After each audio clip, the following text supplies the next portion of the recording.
Hello hi welcome to my mini blog. तो आज मु जाऊँगी मामू घर को माने ढेंकानाल से पुणी गाँ को जीवु। ढेंकानाल गाँ हूँ 20 किलोमीटर।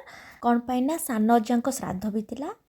तो ढेंकानाल पहुँचिकी टिके समय रहिलु से बाहर गाँ को। गोटे पटे मो अजा आई रोते आ गोटे पटे सान अजा सान आई अच्छा।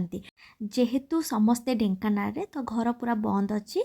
एबे घर एमती होगी अच्छी जहाँ भी मो छोट बेड़ स्मृति अजाई पाखे यही घरे एमती टिके बसिकी देखुली।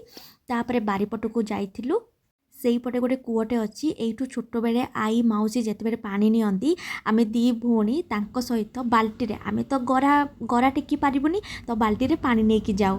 तो देखिकी बहुत खुशी लगिला समस्त सहित देखाला। तापर भोजी खाईकी टिके समय रहीकि पुणी बाहरिलु पहुँचिकी फ्रेश हो गली चाह पीकी टिके एमती गड़ुली। तो भौणी निज आड़ू कहला घसीदेवी कि मु कहली हाँ हाँ। तो जेहेतु भिडियो करी से कहला तुम भिडियो करनी तो मुझे कहली मो भाग्य कि तू निज आड़ू आसिक कहलु घसीदेवी तो भिडियो तो निहाती करी ताकू टिके चिड़ौली। पुणी देखा हब रही गुड नाइट।